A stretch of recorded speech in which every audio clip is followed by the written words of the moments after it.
Hey, Kim, I have my glasses on. you have what? Extra young tonight. She says she has her glasses on. Okay, I'm not used to that. Okay. I know we're down a couple of committee members and we're waiting on city council to approve them. And I wasn't for sure if there was an approval that I wasn't aware of. Are we recording, Felix? Yes, we are. All right, let's call this meeting to order. It is 6:07 p.m. The day is Tuesday, June 2nd, 2026. Um, this is the East Tampa CRA Community Development Agency Advisory Committee meeting. I ask that you all stand for invocation and the Pledge of Allegiance.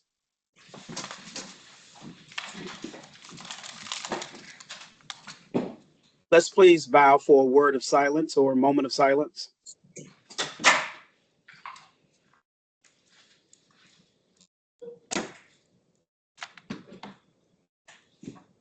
I pledge allegiance to the flag of the United States of America and to the republic for which it stands, one nation, under God, indivisible, with liberty and justice for all.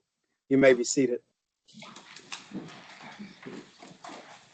While we don't have quorum as of yet, we still want to do a roll call of who's here, and then we'll establish quorum the moment that our next committee member comes in. Ms. Hetland, Here. Ms. Martinez, Here. Colonel Carrington, Here. one of our newest members. Please help me remember your name. Janine Quarles Atkins is here. That's correct, Ms. Quarles. Ms. Winters, Present. Ms. White, Aki. Mr. Costa. Present. Thank you all for being here. Action item number 4, we will move to the back. At this time, we will call for public comment. If you do have a public comment, we ask that you'll come to the podium, state your name. You do have 3 minutes, and Mr. Costa will time you.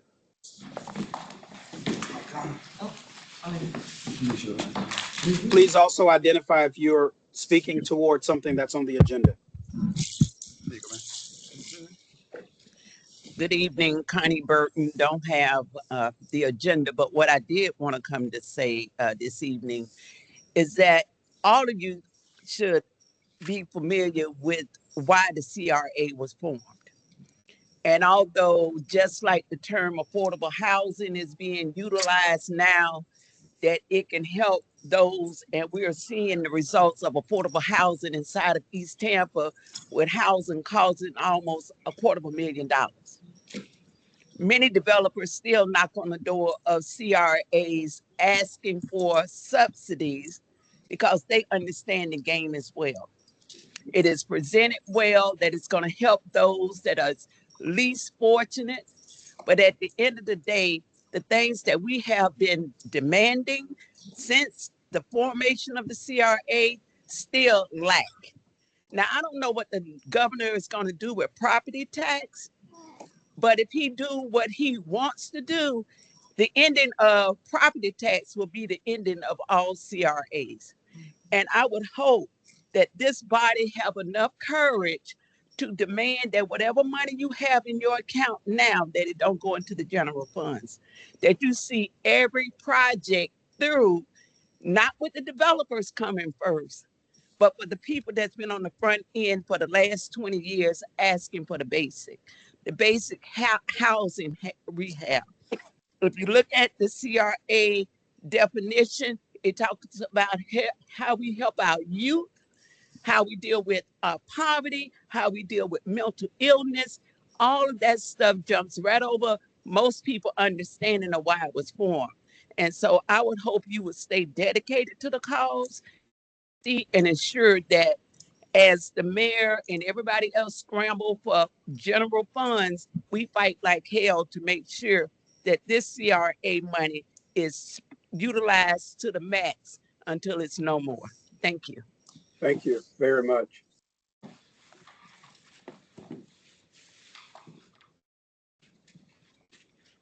Hi, Valerie Bullock, East Tampa resident, over 63 years. I'm coming because I've been talking to people in my neighborhood, and it's basically what Connie just said. The money are going to developers, or new people wanting to move into our neighborhood. It's not going to the people that the CRA was designed to help, as far as the slum and the blight and the summer youth jobs. The CRA used to have it, and it can get it again. That will remove some of the blight and give the young people opportunities to get jobs. And another thing, the neighbors, they have been asking for fences and windows as line items. And I told them it's very hard for the CAC and the CRA to hear me because I'm not a developer. I'm just an East Tampa resident. But maybe that's some of the things that you all can look into, giving back to the people who've been in the neighborhood, the homeowners, and especially the legacy homeowners. We would like line items, windows and fences. Windows is number one and fences number two. That's some of the money that could be spent on us, because what I see with the SCRA, East Tampa specifically, is a slush fund for business owners, for new people moving in. We'll give you this much money to move in the neighborhood, and they get a 5-year lien. I get my house worked on. They want to walk through my house, tell me what they're going to fix. Then they want to put a 30-year lien on my house, which creates generational debt for me. But for the new people who coming in, getting a homeowner down payment assistance, it's creating generational wealth for them. We need to go back to basics. It's not for it's not a piggy bank for domain homes. And if the people have gotten millions and millions and millions, why are we still giving millions to the same company? They shouldn't need another corporate bailout or corporate welfare. When do we say no to them and start giving the money to the people who need it most, who the CRA was designed for? And I would like to see that happen. Thank you.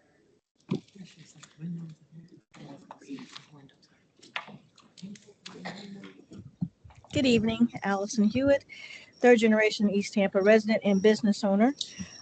First item on the agenda, the Tampa Bay Economic Development Council. They have been here before, and we had a lot of new members, so I believe it will be good information. I just think we need to take it to the next step. For what they do could be a lot more helpful to East Tampa. They did a review of the industrial district. I'd like to know what happened to that, besides they have now a housing project on Columbus, and how do we make sure that industrial area of East Tampa is either beautified or help the businesses. Also, what they do to provide outreach to bring businesses in, is there a way that they might be able to look at our commercial and see if they make recommendations, because of their expertise in the area, on how we can rehab and be able to bring businesses here that will create more local jobs. So as much as another introductions, we need to start having more conversations with them. If they're going to keep coming to introduce themselves to the community, how do we have some substantial help for what they do in Tampa in general, be able to come to East Tampa? The other few items, and I will be emailing this to each one of you, on the tree trimming grant. I just wanted to ask you consider that maybe it will be a hardship waiver. The people who you will be targeting for the grants, maybe they have not been able to pay their taxes and they need that grant to keep their house safe for the hurricanes, and maybe incorporate a hardship grant for that. Also, for the Gator building, my challenge with turning it into the phase feasibility assessment is that we are just again adding more time for not having the development happen. I want to make sure that these strategic concerns are considered, the ownership structure, the workforce obligation, make sure that legacy businesses are protected and included around it, so we can make sure we're doing the entire 22nd Street. CRP, I will be providing each one of you a breakdown of my recommendations for the CRP in writing in an email. The commercial grant program, there's still, I don't believe in this new update. I think that we will have less and less local businesses who take advantage of these commercial grants, and that I hope that you monitor that. I'd like to thank Felix. What he has been providing to you is a lot more information, a lot more transparency, and I do appreciate, because I've been complaining, that he has gotten to you all in advance to make sure that you have time to read it. So thank you, Felix, for that. And the last uh, issue I'd like to share is the infrastructure. I will be making a proposal as we have been working with developers with the especially pre-development grant and local property owners as they want to develop their land infrastructure because our infrastructure is old has become a challenge. And I will be making a presentation for East Tampa, especially the CRA, to start working with the local property owners to do an infrastructure trust fund to be able to fund that portion to make sure we're doing more affordable housing. Thank you. Thank you. Anyone else for public comment? Hello. Hi, Ashley Morrow. I just wanted to support what Miss Valerie said about maybe, if it's possible, creating a line for fences and windows in the budget. I am in a house that was built in the 70s and the windows are paper thin. I can hear every conversation, but I can't take advantage of it until another 3 years because haven't been there for 5 years. And then obviously the fences. And I wish there was a way if we could be proactive, if we see the fence looks like it needs repair or replacement, that we just go to the door and say, hey, we can do this with this money, rather than the whole application process. I understand fraud and all the stuff, but that's a way we could beautify the community. If we just take initiative to approach these people to say, there is funding to fix this. Here's how you can do it. So yeah, thank you. That's my comment. Thank you.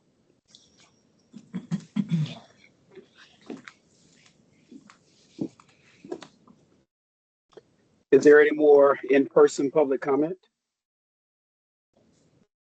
Is there any public comment virtually? Seeing that there be none, calling for a motion to approve the minutes of April 7, 2026. So let the record reflect that.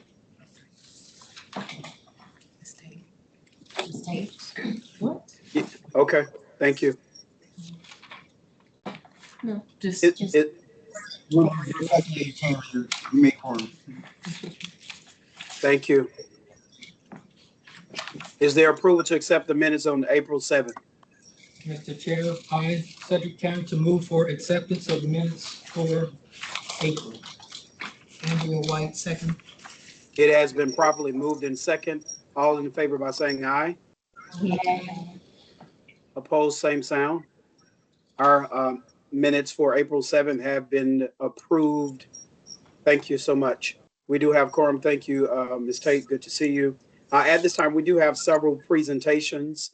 Committee members, we've set a precedence of how we handle presentations. We do ask that after the presentation has taken place, we'll do one round of comments.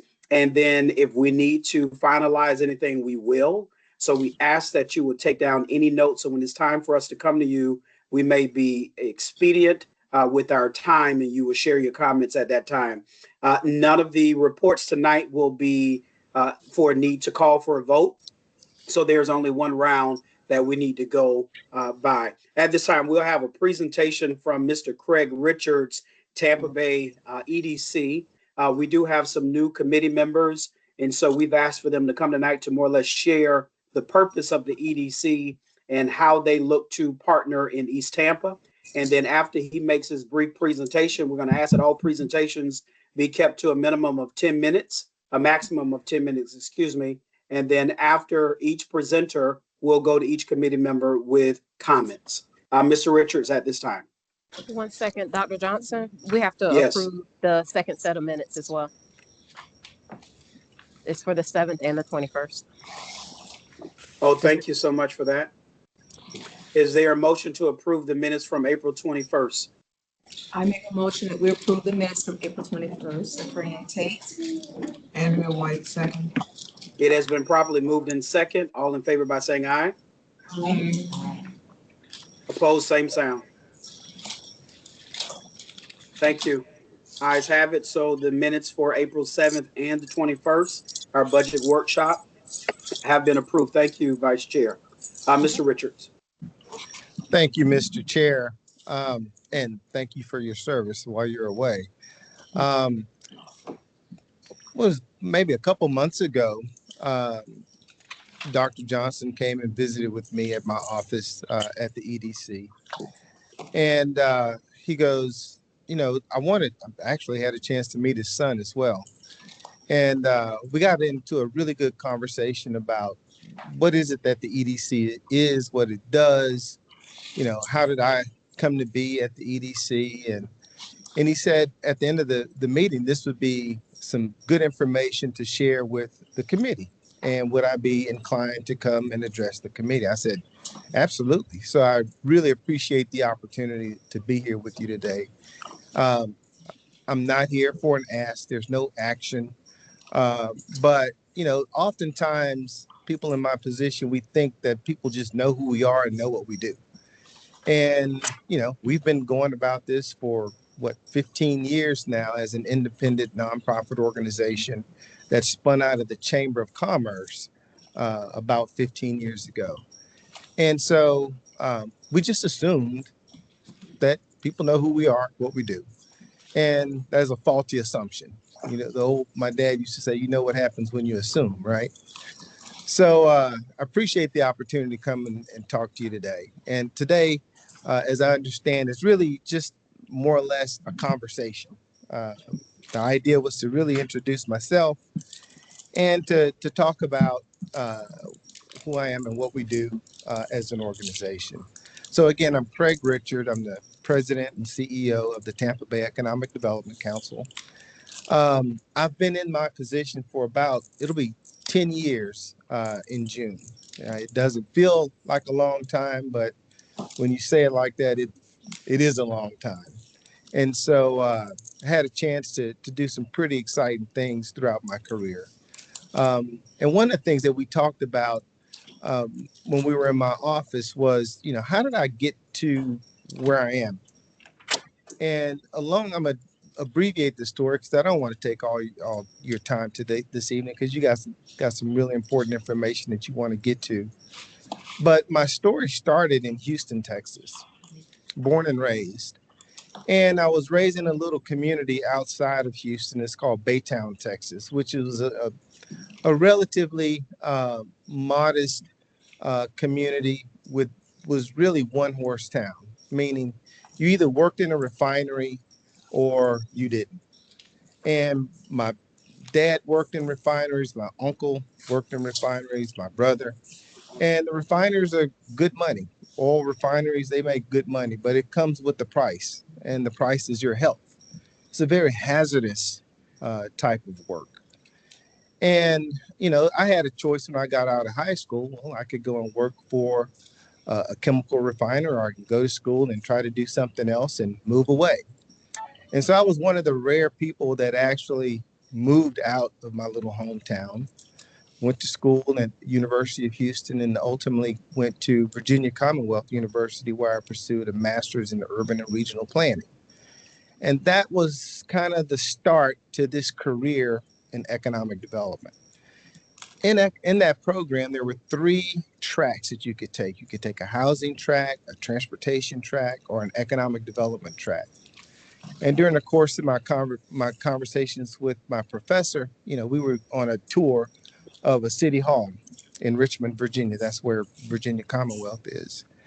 And he goes, we were touring a building similar to this, but it was a library. It was full of plans.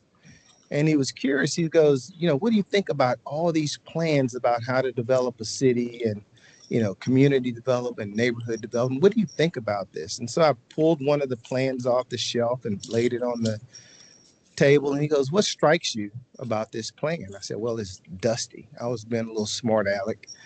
And he said, you're right. It's dusty. Why is that? I said, probably because nobody uses it. And he goes, why is nobody using these plans? There's tons of plans, even in your own city hall, there's lots of plans. Why is nobody using this? I said, probably because it's not relevant. It's not doing what it's intended to do. He said, you know why? Because there's no economic development component to these plans. These are just pretty pictures. These are pictures that can show what a community could look like if it had economic empowerment. And that was the spark in me that said, I'm going to pursue a career in economic development. And so my career went from Richmond, Virginia, where I worked in neighborhood associations, neighborhood commercial corridors, similar to some of the commercial corridors here in East Tampa. My career took me to Dallas, Texas, where I led the economic development program for the city of Dallas. Worked on projects like the Cowboy Stadium when I was in Arlington, Texas. Later moved to Houston, Texas, which was my hometown. It's a special feeling getting to do economic development for your own hometown. You feel like you're doing something. And so I got a chance to do economic development there. And then ultimately I was recruited to Atlanta. And so I headed up the Economic Development Authority in Atlanta. And every one of these economic development organizations are different, but with a similar mission. Most of the time, the mission is to recruit new businesses to the community, with the theory that by bringing in new businesses, you're creating jobs, you're bringing in wealth into the community. The people in the community will benefit from the jobs that are being created. And in theory, that holds true, but in practice, it doesn't. Not all the time. You're absolutely right. What I found throughout my 30 years in economic development is that you have to be intentional on where this development occurs, where this investment occurs. And so when I took the job here in Tampa, I saw an opportunity. One, when I was hired, it was a selection committee made up of like all of the top businesses and names in the community. You name it, they were there. And they put us through a gauntlet of interviews and so forth. In one of the interviews, somebody asked me, they said, well, if you're going to come here, what are you going to do to recruit the next Fortune 500 company? I said, well, if that's what you're bringing me here to do, I'm going to turn down the job because you'd have a better chance at growing your next Fortune 500 company. Meaning starting from entrepreneurs and seeding those companies and making them successful to become Fortune 500 companies. And that's what we've done. And that's why they believed that I should head this organization up, is because it was more about my philosophy to grow the inherent advantages and assets of this community than just bringing in new businesses to, bring in new people that really doesn't foster growth from within. If a company comes in and hires its own people from somewhere else, where's the opportunity for our local employees to get those opportunities? So 6 years ago, we did a new strategic plan, and in the strategic plan, it identified 3 major pillars: business development, talent development, and placemaking.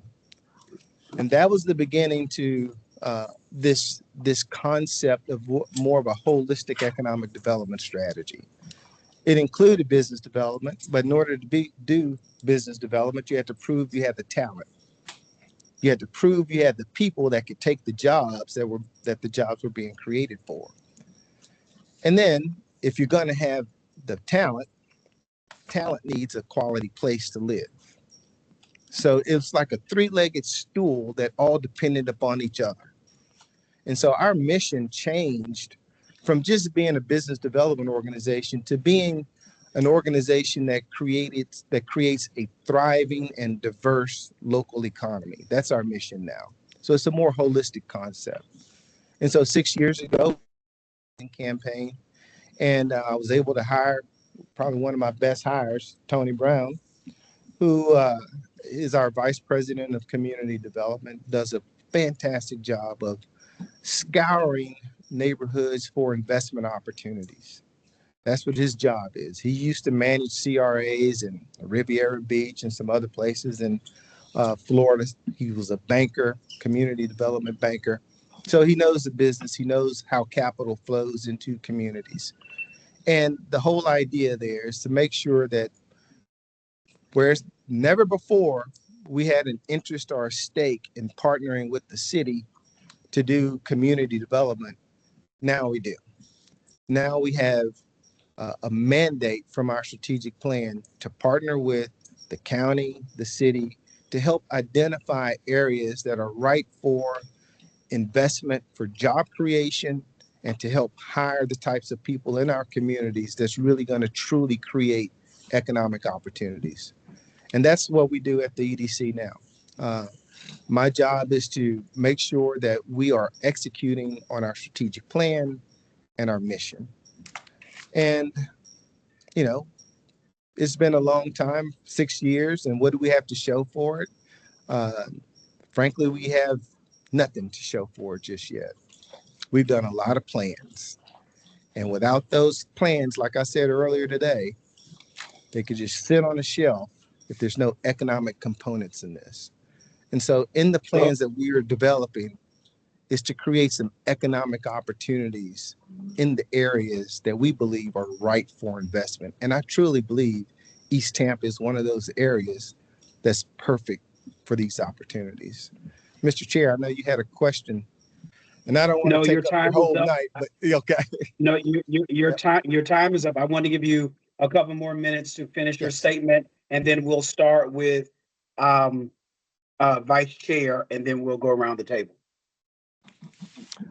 I've wrapped it up. I've come full circle. Okay. So I'm happy to take any questions that you might have. So we're going to start with Vice Chair. Thank you. Ebony DaCosta for the record. Thank you for your presentation. Thank you Absolutely. for coming here and providing us additional insight. I guess my only question would be is definitely from our public, it is, hey, we've had a bunch of plans. Yep. And we've had a lot of pretty paper. Yeah. And we want to collaborate with others within the community where we can see real traction and action, like, things getting done. So when you think about it in all of your experience, what does that look like from a collaborative perspective for East Tampa? What needs to happen so that together we can get some traction? No, thank you for that question. And it's one of these things where I don't think there's enough understanding about what the priorities are.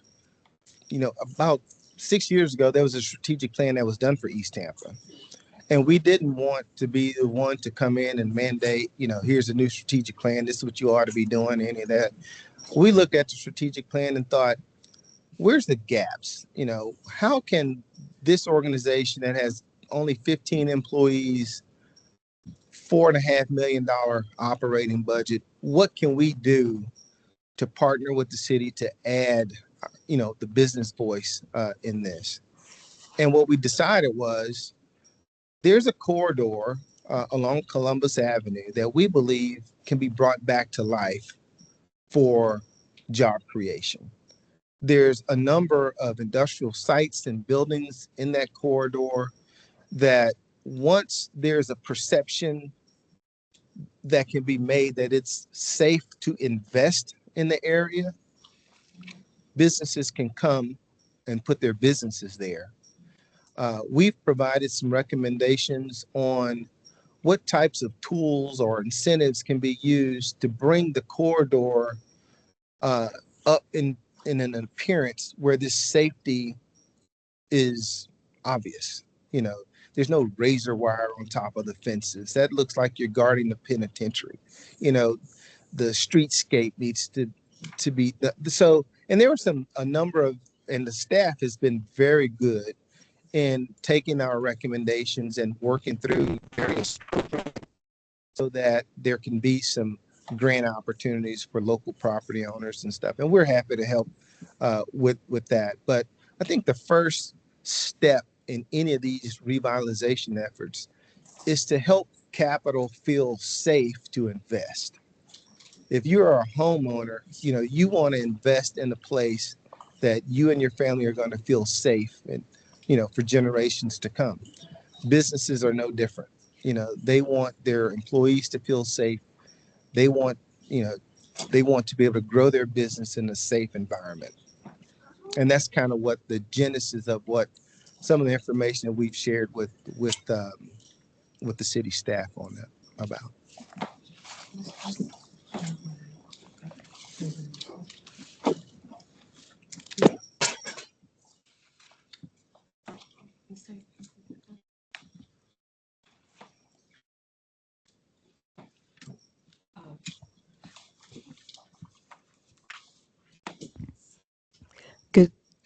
Good evening. Thank you for your presentation.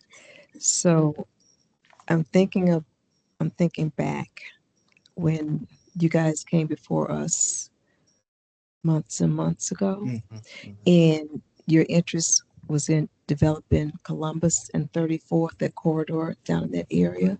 So you're talking housing, and you're talking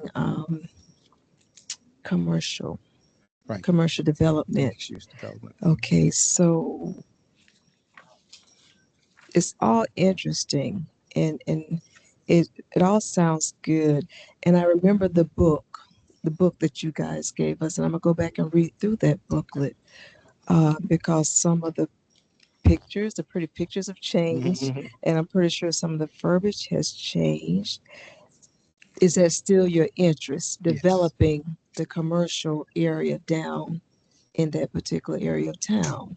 So, as we said early on, we wanted to be more of a partner with the city. And so when the city issued the RFP to redevelop that block, Yes. that's when we said, maybe there's something we can do. Maybe we can help guide what this little piece of the corridor could look like. So I don't want there to be a perception that, we came and we pushed this down somebody's throat. The city said, we have these two blocks for redevelopment. We're going to issue an RFP. We responded to the RFP and was selected to do the RFP, which includes a mix because the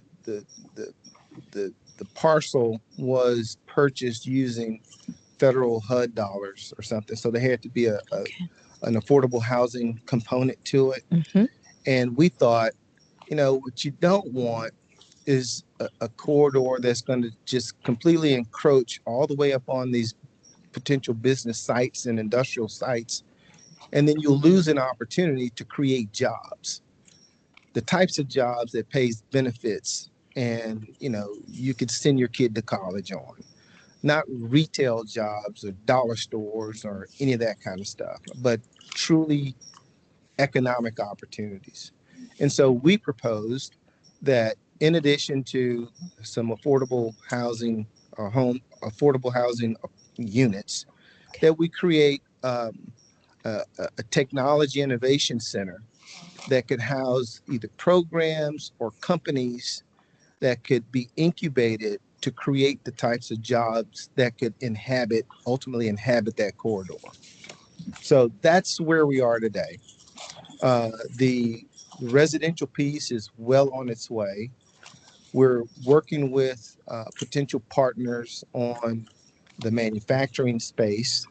As you would imagine, creating a innovation center with manufacturing equipment is very expensive. So we'll be pursuing grants, both federal and state grants, to help, tool this type of building. And we're in that process right now, just identifying where the resources would come from to provide the equipment for these types of businesses in there. Thank you. I know Miss Valerie Buller is very interested in manufacturing in our area. She always speaks of that, and I'm in great support of that. Well, so great manufacturing jobs that pay a livable wage. And then also when you're talking about bringing in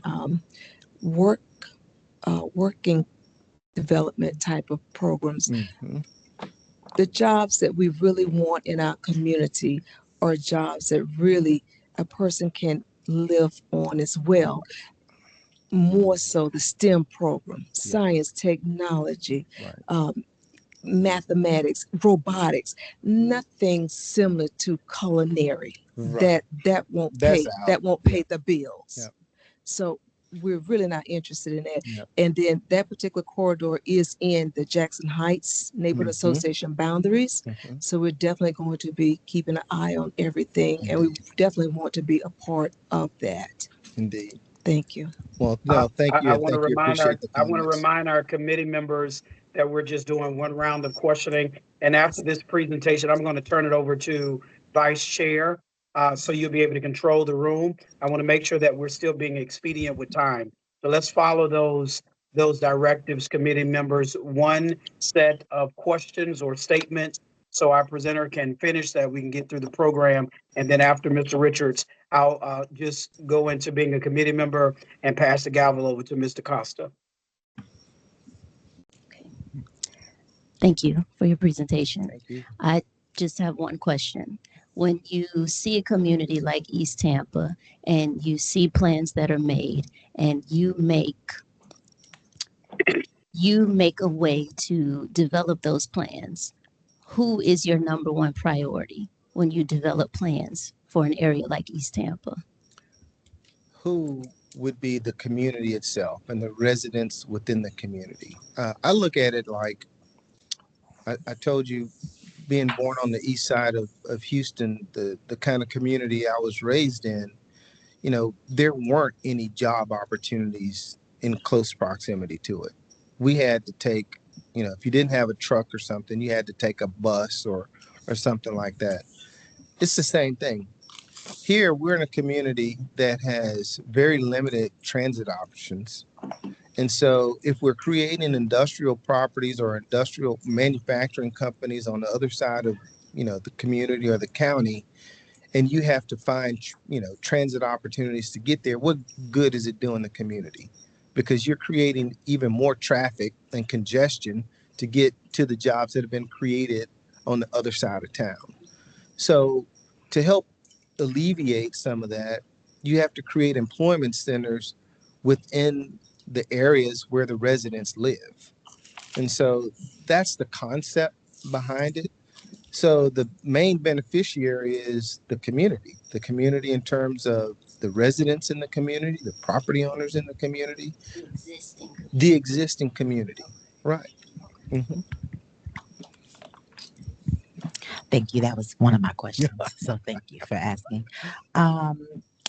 Can you say more about, you said in 6 years you haven't made much progress. Yeah. Why? We haven't, I gauge progress in terms of something coming out of the ground. There's been a lot of progress in planning, and it takes, you know, a long time to plan. And when you're, like I said, a private nonprofit organization like myself, you know, we did a fundraising campaign to help raise the money that it would take to hire consultants, architects, planners, engineers, and you could blow through a wad of cash pretty quickly if you're a nonprofit organization doing that. So imagine taking a year to raise money, another year to do planning, another year to hire good people. It goes by fast and you don't feel like you've gotten any real traction. You've laid a good foundation for what to do and how to do it, but I want something coming out of the ground. That's what I gauge success on. So that's what I'm looking for. And so there's been progress. I haven't seen anything vertical, and that's what I want. Okay, good evening. I'm Cedric Carrington, a member of Historic Belmont Heights, and I got a question and comment, but it's actually in 5 parts, so just bear with me. Have you been successful in achieving your core mission? How will these idealistic plans come to fruition? In East Tampa, we've seen plans within and outside your purview, like the Gator Building and the I-4 corridor that you just described. The challenge is we're rapidly approaching our sunset, right? So we're looking for tangible gains. And with your incubator methodology, I'm hopeful that these jobs and skills training will be targeted for community members. Is that correct? That is correct. And you said a lot just then. You did. And you know, I don't want to take a whole lot of time by unpacking it, but what's critical in that whole concept is that it's a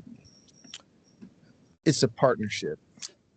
It has to be a partnership, and it's not something that we, the EDC, is mandating, but it's something working with the city, through city staff, through the community groups, even through this body here, that there's conversation and communication along the way.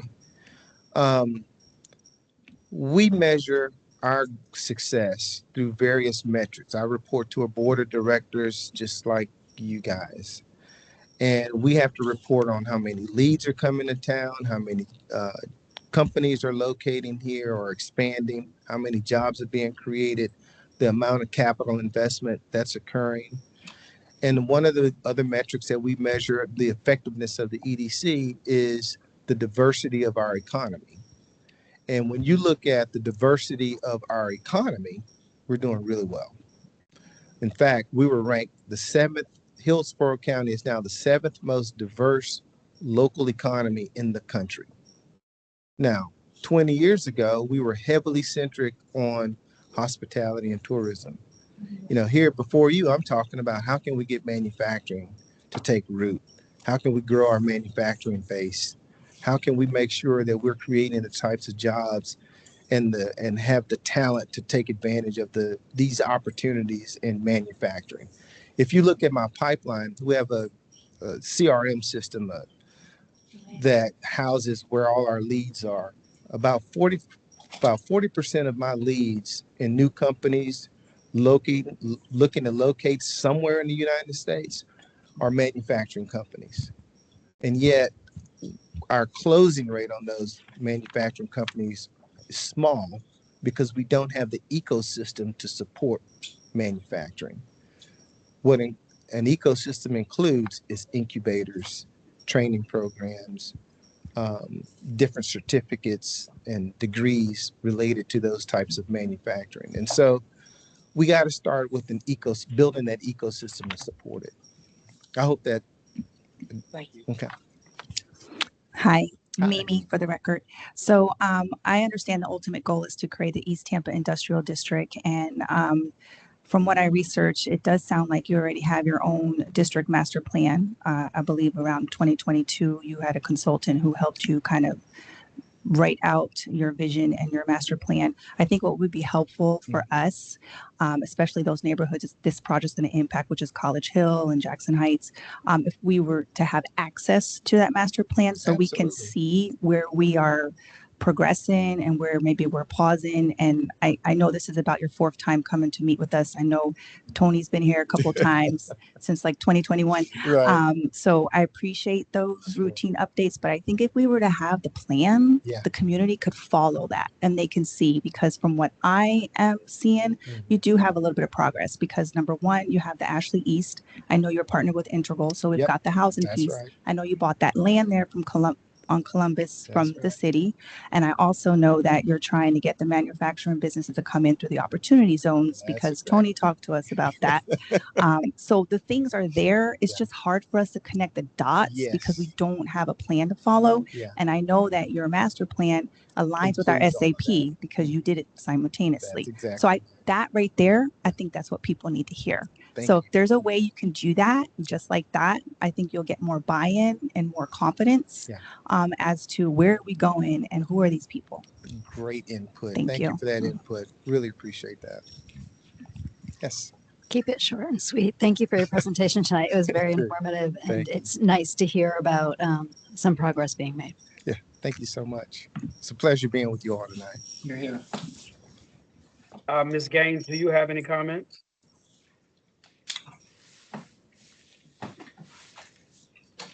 No, not really. Just thank you for your presentation. You're welcome. Thank you, Ms. Gaines. Thank you, Mr. Richards, for being here tonight and coming just to share a little bit more about the work of the EDC to our new committee members. This is my challenge. This is my concern. It is not necessarily directed to the EDC. I want to make sure in partnership, let me go back and say, I want to make sure that there is public and private partnership for East Tampa as a whole, from civic engagement, political development, as well as those partners to make sure whatever our plans are and what we are looking to do to move our community forward, we have ambassadorship that's outside of this room for those persons who see the economic development and the positive things that can take place for East Tampa. My concern and my challenge, which almost becomes righteous indignation and anger, is that persons in East Tampa only think that we're good for a manufacturing district. There are men and women that live in East Tampa, our young boys that have GPAs of 5.5 and 6.0 and higher that would like to come back and live in this community where their skill set is beyond just manufacturing jobs. I think there has to be a diversity of jobs in East Tampa that is not relegated to South Tampa or just downtown. Everybody in East Tampa isn't just someone that needs a certification. There are some that may have master's or doctoral degrees that would like to have STEM in East Tampa. I think the diversity of job placement needs to be looked at and not just assembly lines or manufacturing districts. And I know I hear this a lot when we talk about jobs, but I would love the residents of East Tampa for us to get in our, get in our psyche and even our mind for the consciousness of our community that we deserve to have it all. Not just jobs with certifications, but we want to have jobs for our young people to return back to East Tampa who have bachelor's, master's, and doctoral degrees where they can live in East Tampa, they can work in East Tampa, they can play in East Tampa. And I don't want us as Black people to think that the only thing that we're good for is having a manufacturing district. We need to attract other jobs back to our neighborhood that if they can't get downtown, they need to come here. If Silicon Valley had a new place to go, they can look to come in East Tampa because we built a conglomerate like that. And I want us to start shifting our mind, even as the different opportunity zones are being opened, and East Tampa is one of them, that we don't just have one frame of mind of what type of job we want to have, but we want to have a multiplicity of diversity of jobs. So that's just my comment to you and our audience and our committee members for us to open our minds for the type of jobs that we want to have in East Tampa. Wastewater jobs, water jobs. Ms. White? Andrea White. I just want to add one thing to Mimi's presentation. She left out the original community in East Tampa, which is Bellman Heights, and then Cottage Hill. I came from the manufacturing industry in New York for over 20 years. And at the rate we're going, they're not coming. And if we look at how the city is being operated and run, how our federal government is operating and running, where are those people that they're going to bring here to do the training going to live? And then once they get here, do we have the proper equipment that we can get shipped in here within the next 4 years or 5 years in order for these people to develop the type of services that you want done? Be realistic. These are wonderful thoughts and dreams, but when we come down to reality and the way things are going, like someone said, you've been here before. It's on paper, but where's the gas? We don't want the secondhand remade gas. We want what's the city. Where is that plan? They've given you that privilege to move forward, but they're getting their stuff done. Why is it you aren't able to move it as quickly as you would like in East Tampa? We keep talking about Columbus Drive, or whatever you all call it, but who's talked the show? If anybody can bring something in here, maybe get it moved, but does that mean we're handing it over to him? Yeah. But just my thoughts. Good point. Good Thank you, feedback. Ms. White. Thank you, Mr. Richards, for your presentation. And now I would turn the gavel over to Mr. Costa. Mr. Chair, thank you for the invitation. Thank you, sir. Thank you, Chair. We'll move along on our agenda. We have a presentation, the Yet Center, Jamal Jefferson.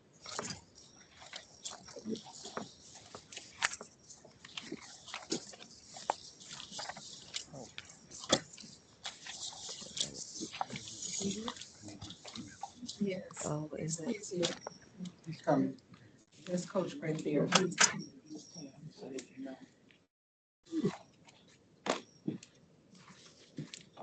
I apologize for my tardiness. Today was the second day of summer camp, and we got 170 kids at summer camp at Jackson Heights. Yes. So if you know what that looks like or feels like, I've been working since 7:30, and the notification for this meeting came and went in my phone. So I apologize for my tardiness. Let me get this going real quick.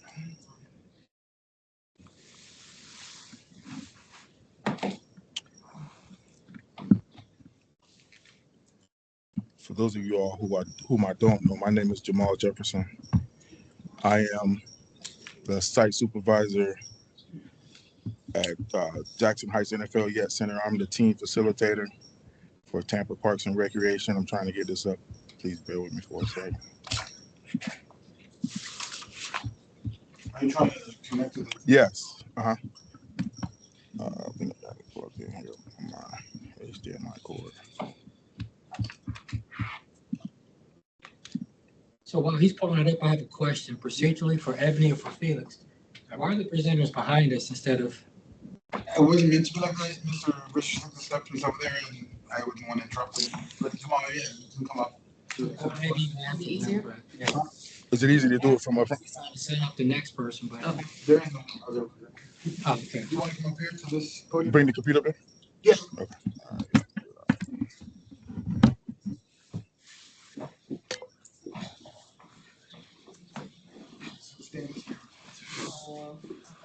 Is there a mic? Want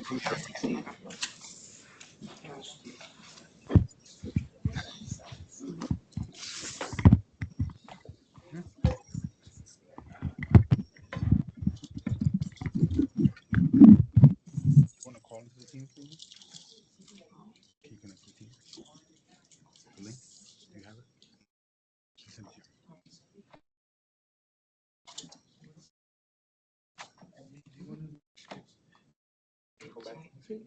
Okay. Okay.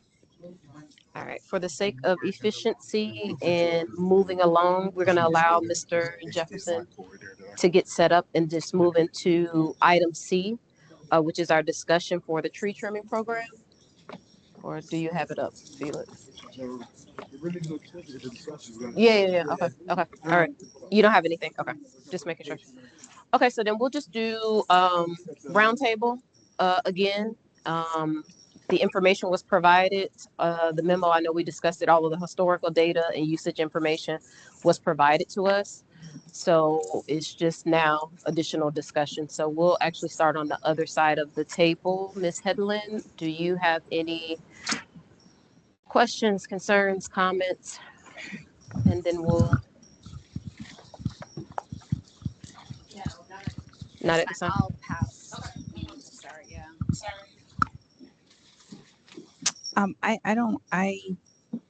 The only thing I wanted to say, this is Mimi for the record, for the tree trimming grant. I really liked what Felix recommended as far as putting parameters on the tree trimming grant, just to make sure that we broaden it to a wider scope of residents and not just one class of residents, or just to open it up a little bit and to keep track of it a little bit more so that we can see where the money is going. But for the most part, I mean, if that's what people need and that's what they want, I'm not going to say no to that. I would just ask that we have tighter parameters on it to track it, the success of it, and any barriers that we may be coming across, and just have more clarity in tracking it, like how much we spend, how many residents, what were some hiccups, were there issues with the actual vendors who were trimming the trees? Were the residents asking for more services than the grant allows? Just to have more of that data so then we can see. That's really all I would ask, that we make sure that we have that, just so that we're aware of where the money is going. Thank you. Just a quick comment. So I think we've already made the decision to support continuous tree trimming for our community members, and I commend the CRA and anyone else who contributes to that decision, if you remember post Helene and post Milton, the biggest business in town was cutting back trees or policing up trees. So I think as long as we continue to take a proactive approach to target vulnerable trees, it can save money on the community and on individuals before a hurricane hits. So let's continue that. Thank you, Felix. Janine Quarles Atkins, for the record, I support the reinstatement of the tree trimming grant. My concerns actually come with the program considerations, especially hearing from our community members present who expressed some concern about property taxes having to be current, limiting access for people who can receive the services. So I would like for us to reconsider that as a requirement for people to receive the tree trimming grant. And I have similar feelings about the owner occupied residents. And that's mainly because I'm wondering if, if it's a home that is going to be reoccupied or trying to be fixed, should they still be able to qualify for tree trimming so that they don't, incur additional issues with trees? So The goal of owner occupied is to make sure that people who are not just renters are taking advantage of it. Oh, okay. Yeah, not renters, I'm sorry, landlords. Okay. Investment Got it. Oh, got it. Yes, absolutely. Okay. Thank you for that clarification. I think as a renter, if you're living in a house and you're renting to somebody that landlord's not doing anything for you, you need that tree trimmed before it breaks into the house. Right. You can look at that. Yes. The whole goal of that is to avoid investors. Okay. We're not here to beat anybody. If you're going to invest in the property, you collect the rent, you can pay for it. I agree. I agree 1,000%. So thank you for the clarity on that. But I just made the comment because I want to make sure that we're creating more access and not limiting access to this program. We don't want to hurt anyone accessing it, but we don't want to give investors opportunities. Yes. Agreed. I agree with you. I have a question. What's the process for applying? Currently, well, at last rounds, they would apply through the housing team. They were running through the housing team recently. There's the tree application, and then the review, approve it, and contract the whatever contractors are on the job, which is the job order contract system that the city has, and then they would send out the person to do the trimming. The problem before was when people would start adding not just trimming back branches that needed to be trimmed, but they started asking trees to be removed and knocked down. And why I know people need that's outside of it costly and hard to manage the process. So that's why we still have options like the HRFE for bigger projects. Okay. But right now the tree trimming grant, if we keep it just trimming trees to avoid people getting damaged from storms, or if the limbs are damaged or like hanging down and bring it to your house, let's take care of that to avoid future damage or damage before it happens. Okay. But the process is pretty simple, and we can keep it even simpler. Supply, make sure you meet the criteria, and we got to finalize the criteria. This isn't nothing final today. Today we're going to decide whether we're going to approve to move forward with funding, and we have some of the criteria I have to play, but I'll bring it before you all to approve final criteria. Okay. And the board has to approve the final grant. So. Fran Tate, Jackson Heights Neighborhood Association, for the record. So today we're taking a vote as if we are going to actually approve. To recommend to the CRE board that they reinstate the tree grant. Yes. And then I want to thank everybody for their support of this. I felt the importance of it. As most of you all do, you walk your neighborhood and you talk to your neighbors and they tell you things that are going wrong, the house, the trees, what have you. And I just appreciate everybody supporting or who's about to support the tree trimmer grant, because there was a need to separate it, because I do serve on the CERT team, and fallen limbs, damage to rooftops, that was a major issue. Hurricane or strong winds or storm, whatever came through this last time that knocked out all of our lights and stuff. It wasn't a hurricane or whatever it was. There were limbs that fell at that point. And I just appreciate everybody sympathy and empathy toward those type of disasters. And that's all I have. Thank you. I had one question. Mimi, you said in your opening statement, class of residents. Oh. Oh, oh, okay. All righty. Thank you. I was wondering what group that was. Thank you. I'm in support of the tree trimming grant. It sounds like we're all on the same page. Oh, you ready, Miss Evelyn? Yeah, go ahead. Go right ahead. Go ahead.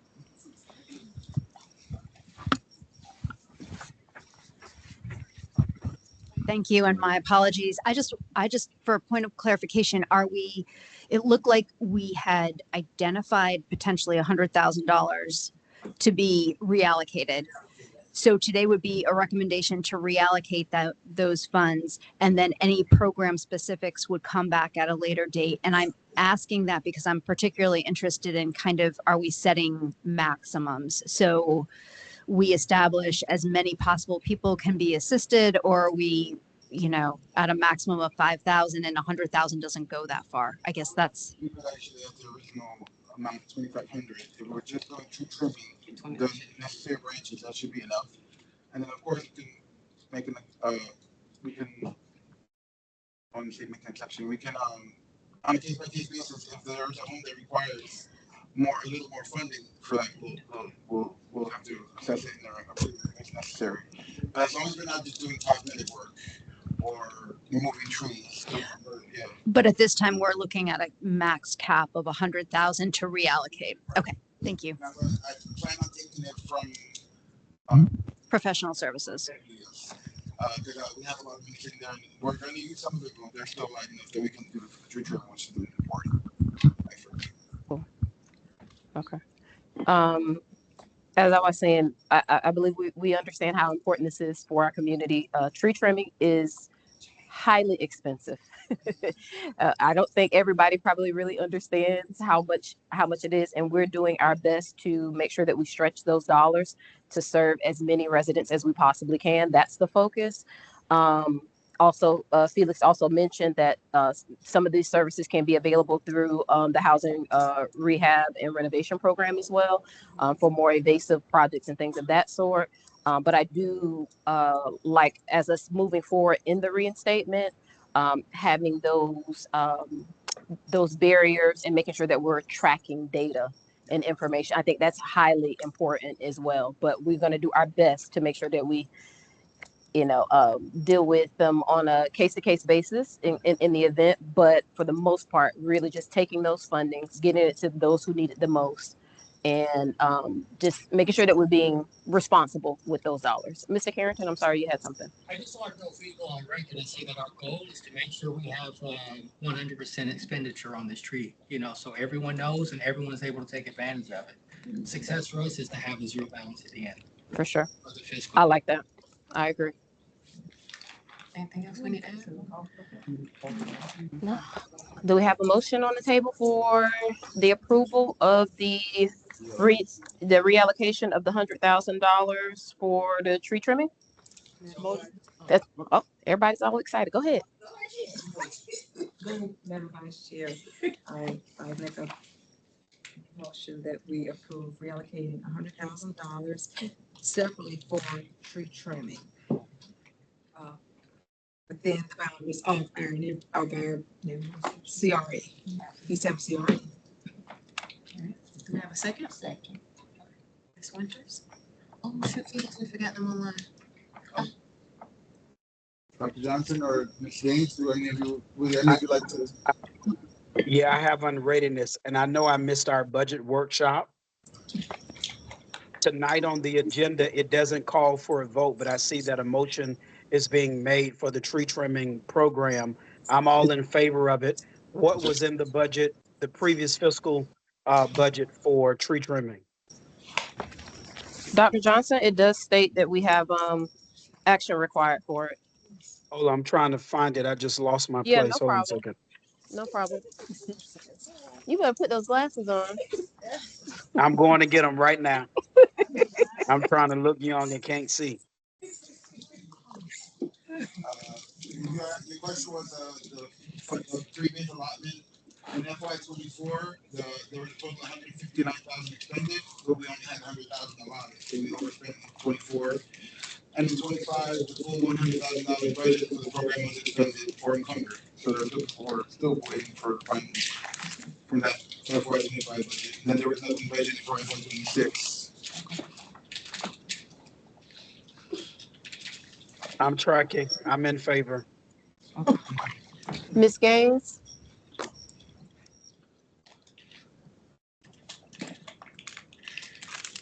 In favor. Okay, thank you. Thank you. So we'll go ahead and take a vote. All in favor? Aye. Aye. Is everybody? Aye. Okay, everybody. Any opposed? No. Motion passes. All right. Thank you, everybody, in regards to that. We will go back to our presentation by Mr. Jamal Jefferson with the Yet Center. I think we're all set and ready now. I promise I'll make it quick. I'm sure, like the rest of you all, like myself, everybody's been working all day and ready to get home to their family. When I saw the last name Gaines up there, I thought that my wife's last name is Gaines, so I thought my wife was stalking me. I said, how did she get on this meeting? I forgot about the meeting myself. How did she remember and get on? All right, real quick. So my name is Jamal Jefferson. Again, I'm the site supervisor at the Jackson Heights NFL Yet Center. I have been with the city of Tampa for 16 years last month. And it's been, this has always been my passion, working with children, working with youth, specifically teenagers. Like in our department, we have different niches, right? So some of us are aquatics. They work at the pools. That's not my thing. I don't think anybody wants to see me in a bathing suit. So that's not my thing. Some of us like the Tiny Tots, our Tiny Tot program from ages 0 to 3. That's not my thing. Our senior program, City of Tampa considers you a senior at age 50. So our senior citizen, or quote, that's what I'm 47, so I'm almost there myself. So at 50 years old, you're considered a senior to City of Tampa. We call them, they like for us to call them active older adults. So when you hear active older adults, that means 50 and up seniors.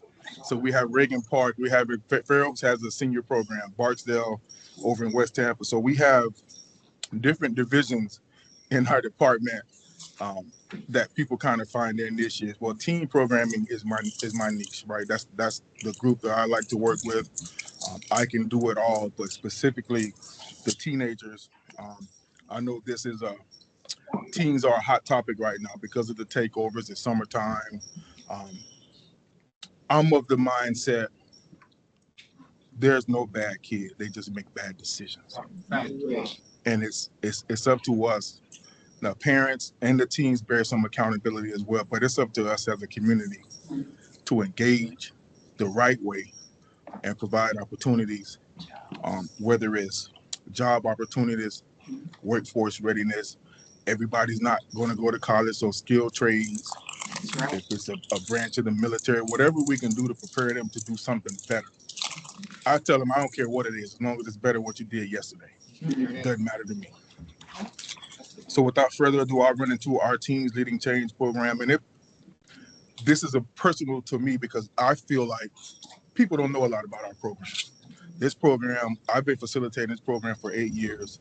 And it was around, from what I understand, way before I started with the city of Tampa. So that's probably our fault. Not probably, that's our fault as a department for not marketing and promoting our program.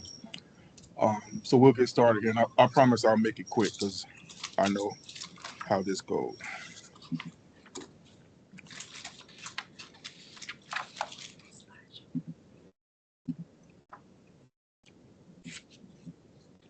Oh, I'm sorry. Can't even see. All right, Teens Leading Change. So it's our Teens Leading Change program provides our teenagers 13 to 18 with skills, positive motivation, needed to impact their lives and allow them for opportunities. Opportunities is a big word for us in our program. It's all about opportunities. The more opportunities you provide for success, the better they'll be set up for success. So we're all about opportunities. And I'm speaking from our program specifically at the Yet Center. There are several other centers who have this TLC program. We do have a citywide initiative, but specifically tailored to the Yet Center. is most of this program. So obviously we have weekly meetings, group discussions. We're Parks and Recreation, so sports and recreation is a big component of our program. Creative and fine arts, educational endeavors, special projects that are all taught by our staff. So everyone who are our facilitators, the facilitators are under me of Parks and Recreation staff. Some are young, some are older. We can learn from all of us because there's some individuals who are older than myself that I learned from even at 47 years old. And there's I have staff members as young as 19 that I learned from because they have a new experience that the 60-year-old and the 47-year-old don't have, and we all can learn together. So we have a wide range of staff members who help facilitate this program. And again, these programs help foster meaningful opportunities for growth, team building, time management, and all of those things that hopefully lead to success for our young people. Sports is clearly, that's the main thing we do in Parks and Recreation, right? We have our gymnasiums, our sports field, we have our sports leagues. So that's a big component. You'll see these pictures are all from our programs, and this is a teenage program. So 13 to 18 is what you'll see on these slide shows. Obviously sports, we have the flag football, kickball, co-ed basketball. You see the ladies in the middle who we have girl specific sports. So now we're venturing into girls flag football is blowing up all over the nation. Our ladies are getting scholarships for college, and they're playing women's flag football is an Olympic sport in 2028. So providing more opportunities for the ladies, because the most of the time the ladies are left out of sports for whatever reason. They're an afterthought. Well, we're trying to bring the ladies to the forefront by providing more opportunities for our girls in our programs. If anybody wants to interject, feel free. I'm trying to go as fast as I can. Creative arts. So this component of our program is sponsored by the Likes Foundation. They give us a healthy grant every year for us to get our kids the opportunity, there's that word again, to attend plays and theater. We go to the Strass Center probably 9 times a year. And we've seen just this past year, The Color Purple, Hell's Kitchen, Alicia Keys' story. We went and saw that. We've seen Monster. We have seen a wide range of shows at the theater. You'll see this picture here. Our kids are backstage. Now, these are all kids from East Tampa. We're backstage at the Strass Center, meeting the actors, meeting the engineers, meeting the stagehands, meeting some of the writers and producers. So just exposing them, giving them that key word again, opportunity to see everybody's not going to play ball. All right, everybody's not going to be a football player, basketball player, a rapper, musician. Some of us can really act because they're naturally characters. So if you got a teenager, you know they all can act, good or bad. They can act and they can tell stories real well. So again, providing them opportunities to learn about the things that they're doing, learn what it takes to kind of achieve what they want to do. Again, the creative arts, hip hop dance is always big. We have impromptu theater. We have African drum dance. We have speech and public speaking classes. So just, again, giving them opportunities of things that they're not typically exposed to, letting them be themselves. A lot of our program is just letting teenagers, sometimes as adults, and hopefully nobody's offended, we just need to get out of the way and let them be themselves, set some parameters and guidelines, but let them be themselves within reason. And that's what we try to do with our creative arts program, is to try to let their creative juices flow positively and appropriately, but provide them the space and opportunity to do that. Our life skills program. These are clearly things that we all think are beneficial, and again, opportunities for our kids to be successful. You'll see our roving culinary class. That's Coach Nick. He works in between Jackson Heights and Williams Park, and they focus on nutrition, meal prep, budgeting, all of those things that might align with teenagers being at home by themselves, those that are preparing to be independent. Okay, how do I budget? What do I buy? How do I grocery shop? Simple things that we just assume that they know, or inherently they know. A lot of them really don't. So we try to take the time to show them. Let's talk about it as our rap sessions. Right now, we're talking about teen takeovers. That's the last 3 meetings we have been about takeovers. And we'd have some students who are in our program who have been to tour. We had a meeting yesterday, and one of my kids was at the one in Clearwater this weekend. So we had conversations about what's driving these takeovers. What is the attraction? What is it that we're not doing that's not attracting the crowd that these takeovers are providing? So just let's talk about it. It's about that space. Financial Money Matters. That program is exactly what it is, to talk about budgeting and preparing for whatever the next steps in your life may be. If it's going to college, if it's budgeting your first paycheck, if it's preparing to get engaged. We had a young man that, for whatever reason, at 18, him and his girlfriend got engaged last week after they both graduated high school. All right. Okay. I love it. Well, man. How y'all gonna do this at 18 without a job? Where y'all gonna live? Can't live at mom's house.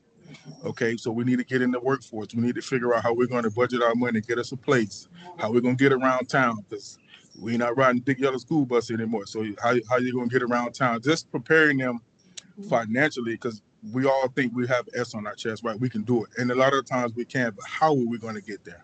Financially, here's what you need to make to be able to provide for yourself, to bridge that gap for what mom and dad was doing in your life, your cell phone bill.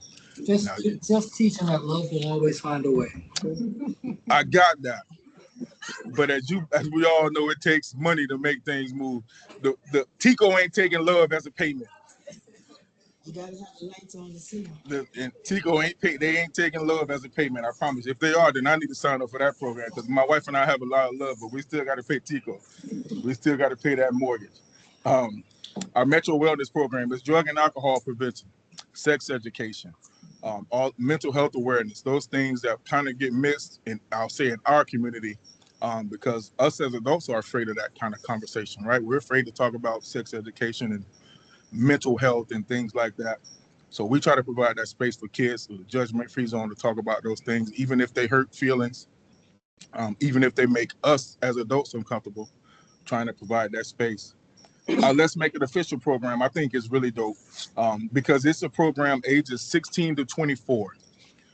We provide a 6-week session for young people to learn how to be official in any sports they want to be. So if it's football, basketball, volleyball, lacrosse, soccer, in that 6-week program, they can achieve a certification through West Coast Officials, which they can referee anywhere in the state of Florida. A free program. They leave with that certificate. So if they want to referee, if they're 18, they can referee at the high school level, at the college level, if they're good enough. And the second component of that program is they're hired with the city of Tampa to referee our intramural sports in our games.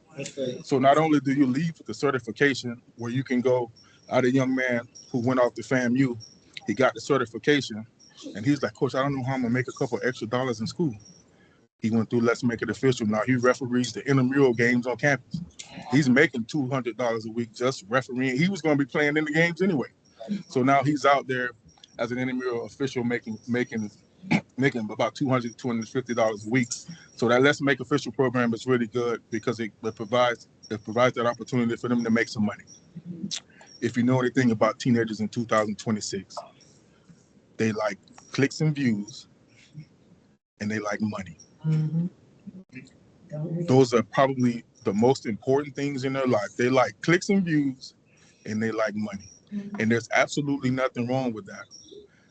There's tons of clicks and views available, not a lot of money. So we have to try to figure out a way to provide more money, and that's through jobs and workforce readiness. And then the one at the bottom is just us honoring our TLC grads. We have 4 that graduated this year, not only through our program, but they graduated high school this year. We had one at Spoto, and the other 3 were at Chamberlain. I'm moving fast, so anybody can stop me or tell me to speed it up if you want to. Okay. We have a lot of fun.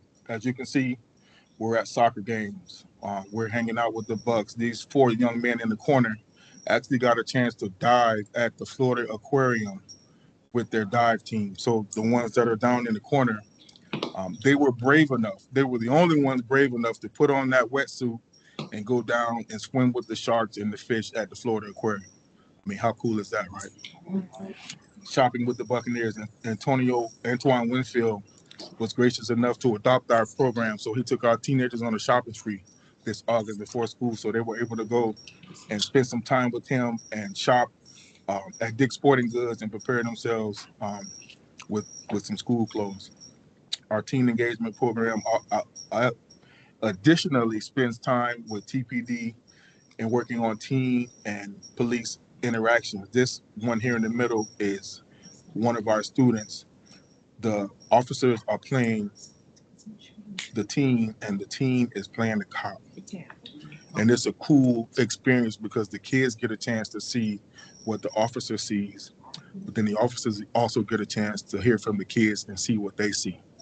And that's the most important part, because a lot of time our kids only see the people in the badge when somebody's either going to jail or going to court or leaving to go to prison.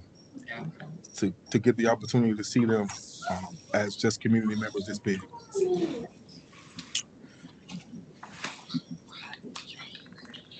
Our college bus tours. You'll see down at the bottom, you'll see the schools that we have attended in the last 2 years. These are all post-COVID trips. Before COVID, we were all over the state of Florida. Post-COVID, we slowed down a lot, gradually built back up to where we are now. But as you can see, USF, University of Florida, UCF, St. Pete College, St. Leo, Hillsborough College. Now, I don't believe they're Hillsborough Community College anymore, and FAMU. These are all tours that are chaperoned by our staff. We provide the ride, we set up the tour, we feed them, and we just give them, again, opportunity to see a college. Most kids haven't seen a college campus to know that they don't want to go to college. What campus is on the far left? This is FAMU. You see the big rattlesnake back there in the back? You knew that. You're a rattler? My mom and my brother are rattlers. My father's a Seminole. I went to school in Missouri. Don't ask me why.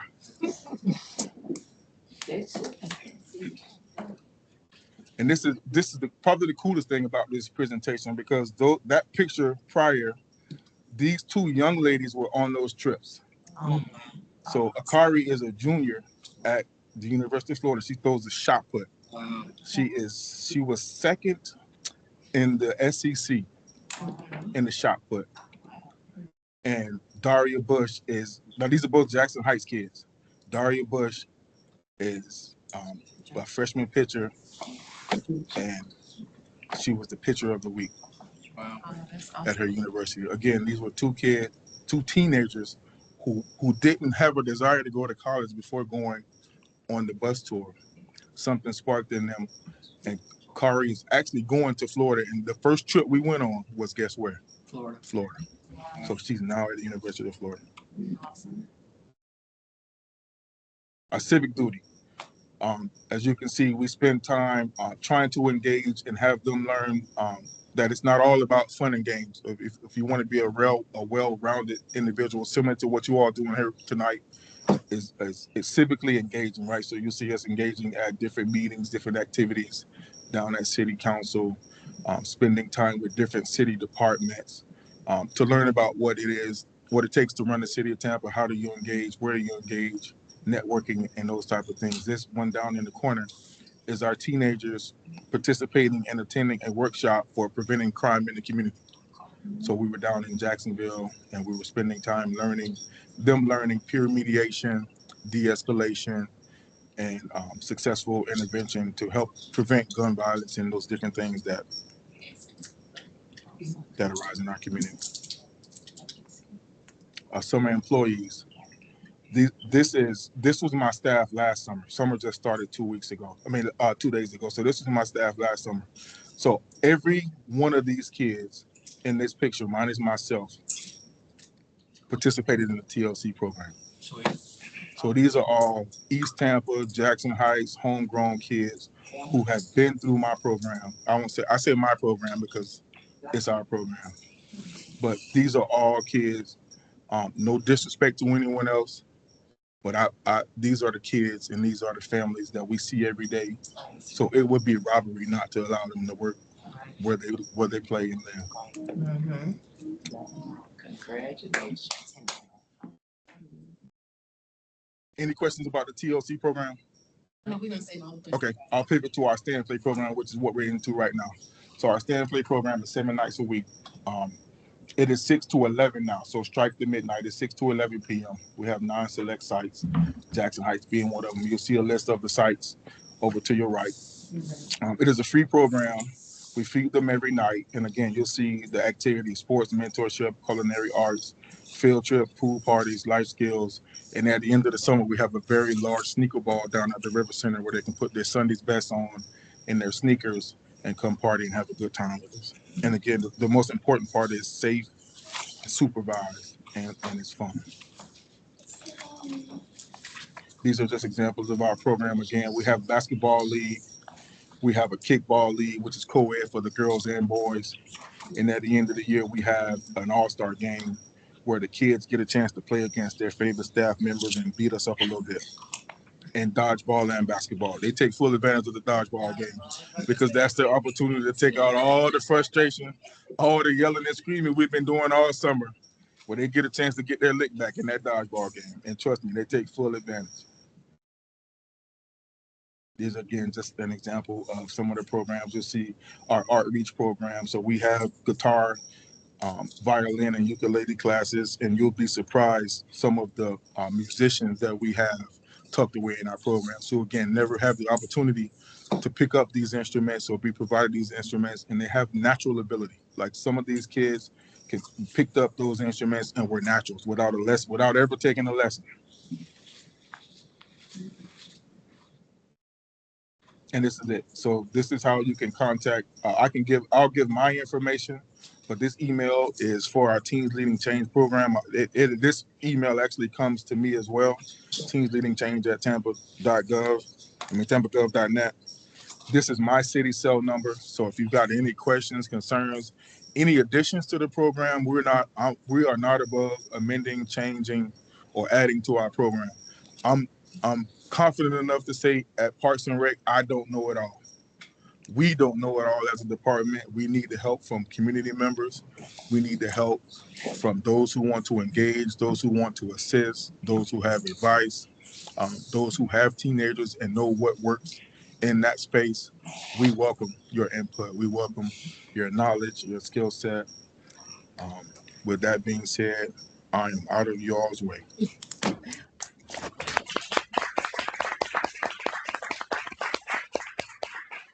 We'll do another just quick roundtable for any follow-up questions. I'm just going to add that Felix, I know I connected you guys, so if you can just make sure that his information gets it out to everyone so they can put it out to their respective neighborhoods. Thank you for your presentation. Thank you, Jamal, for coming.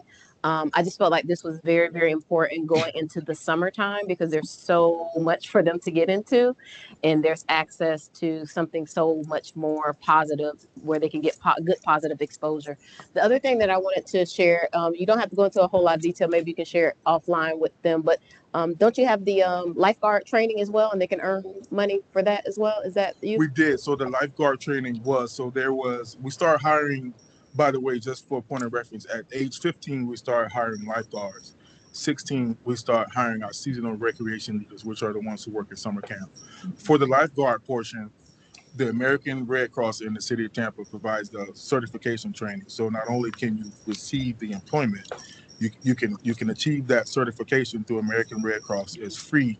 And you can take that certification to Adventure Island or any water park, or you can get a lifeguard job anywhere because you're certified through Red Cross. So at age 15, we provide that space and opportunity for kids to get that lifeguard certification. Thank you. I just wanted to add that because I think that's very important. We're in Florida. We're around a lot of water. Absolutely. Learning how to swim is very, very, very important, but also an opportunity to get some financial gain. So we'll keep it brief. This is really just more of an informational so that we can take this back again to our prospective neighborhoods and individuals of something positive for our youth to get into this summer. So again, thank you, thank you, thank you. We will be making sure that we stay in contact and connection with you because you're right in our neighborhood. Absolutely. I want to add there are 5 of our stay in place centers, which is our midnight program here in East Tampa. We have Gwen Miller, which is formerly Woodland Terrace, Jackson Heights, Cyrus Green, Grant Park, and Williams Park. So there's 5 opportunities for teens to engage right here in East Tampa. So it's not just, although Jackson Heights is, I think, the best, we still have others in East Tampa that the teenagers can go and engage. All have great staff, all provide the same programs, all provide pretty much the same outline of the program. You have anything? Yes, Andrea White. I'd like to recommend one program to add that I noticed that on the South County, not South Tampa, they do have something that the kids can make money with. Okay. Is photography. Photography. For the games. We absolutely. I'm making note of my phone because pen and paper, the kids tell me is outdated, so I use my phone like I really know what I'm doing. So at Jackson Heights, we have I encourage everyone, if you've never been to Jackson Heights, come by one day and get a full tour. We have a multimedia studio at Jackson Heights. We have a photography program. We have still cameras. We have videography. We have engineering for music and beat making. We actually have a recording booth. We have some teenagers who have started a YouTube channel and a podcast at our center because we have that capability. So their podcast is streaming on iHeartRadio and the Apple app. So photography is a really cool program. We don't have a citywide. We have it at Jackson Heights, but we definitely can work on expanding that program citywide because photography. Go out to other schools that don't have it and make money taking pictures for them. We have a young man who uses our camera at Jackson Heights. He does sports games. So he does highlights and video clips of high school games, youth football, youth basketball, AAU tournament. So he's turned that into a side hustle because he loves videography. Not so much skill shots, but he does the videography. He makes highlight tapes. He starts Instagram pages and he shares it. And that's kind of his side business. All started there at the Center. And he can also connect to the networks. Yes. They're all in the same circle. For those pictures as well. Absolutely. No, he charges darn good money. He did my son's, and he didn't give me a discount either. Hey, Miss Tate. Miss Tate Miss Tate just brought snacks to the Yet Center on Friday. She dropped off a bunch of snacks for the kids on Friday. Miss Tate is probably one of the biggest champions for our program at Jackson Heights. So we love you, Miss Tate. I love you all as well. Just want to let you know that the Jackson Heights Neighborhood Association is committed to the summer reading roundtable. So we're going to get started up definitely this month. And just anyone that desires to use the mailbox library, and we sit down and we read. No, they read, and we assist them. Just know that we're always there for you, Jackson Heights Neighborhood Association. Thank you. And any parents are in the room, if anyone remembers the old Book It program that Pizza Hut used to have, they still have it. It's just online now. So you go through their website, there's a tab for the Book It program. They read through the summer, and they get a digital coupon for every book they read. So they still have it. It doesn't look the same with the big button pins and the little coupon they give you, but they still have the Book It program where kids can read through the summer and get the free personal pan piece. Awesome. Just really quickly, thank you so much, Mr. Jefferson, for this presentation. This was absolutely my favorite part of the evening, especially seeing the photos of the young people and the success stories of those two young women athletes, that you took on this tour, have been in your program, and are now, you see the fruit of what your labor is. But more importantly for me, you have been an example for us tonight. In your presentation, you showed us that we can have arts and sports interest all in the same program and meet the interest of the young people who, have different talents, different skills, or different things. You've showed us that how to be intentional. You said, I put the word out, but I work with these families. I know these kids. I know their needs. This is who I'm going to hire. And I think a lot of times in these meetings, we throw out terms like community, and they're very broad, and we're not specific about who we're serving and why and what the need is. And I think in your presentation today, you have showed that it's okay to be intentional and committed to the folks in your community, in your neighborhood, and where the need is. And you can be unapologetic about that. And in doing so, you have incredible results. So I just want to say thank you again for being an awesome reminder for what our purpose is and who we're here to serve and why. Thank you so much. I appreciate it. Thank you. So I'll make it quick, right? One comment and one request. Mr. Jefferson, that was a phenomenal presentation. So thank you for your time, kind sir. I can corroborate one thing, right? I'm a graduate of the City of Tampa Parks and Recreation Lifeguard Program. Okay. And that's the only job I've had before joining the Army for 30 years. So 2 jobs in my life. One I can attribute to Tampa Parks and Rec. And we were making, I don't know, $5 an hour in 86. So They're that's starting off at $15 now, so exactly. pretty good money. So I can appreciate what you do, right, as a community mentor for kids age 12 to 18. I want to talk to you about collaborative opportunities going forward. So I'll be in touch. Thank you. We welcome any kind of collaboration partnership, because my colleagues and peers might not like me saying it, but we don't know it all. Right. And we can't save them all. We can't touch them all. We need help from the community and those who really want to help us engage. If somebody tells you Parks and Rec can save the city, they're lying to you, because we can't. We don't have an S on our chest. We're not going to stop takeovers. Our midnight program ain't going to stop and prevent the takeovers. That's not a real thing. We all have to work to take care of it and tackle this together. So it's not just Parks and Rec. We're not going to save the city. I promise you we're not. Even though we may want to, we can't do it alone. Well, like everyone said, thank you so much. This is Mimi for the record. I vote that we have a feel-good story at the end of every meeting because this was probably the best presentation we've had in a couple years. So thank you for that. I want to make a recommendation. Bring them here so that they can see a CAC meeting. They're right at the park. Could have brought them to that tonight. Yeah. Bring them here so they can see, so that we can, yes.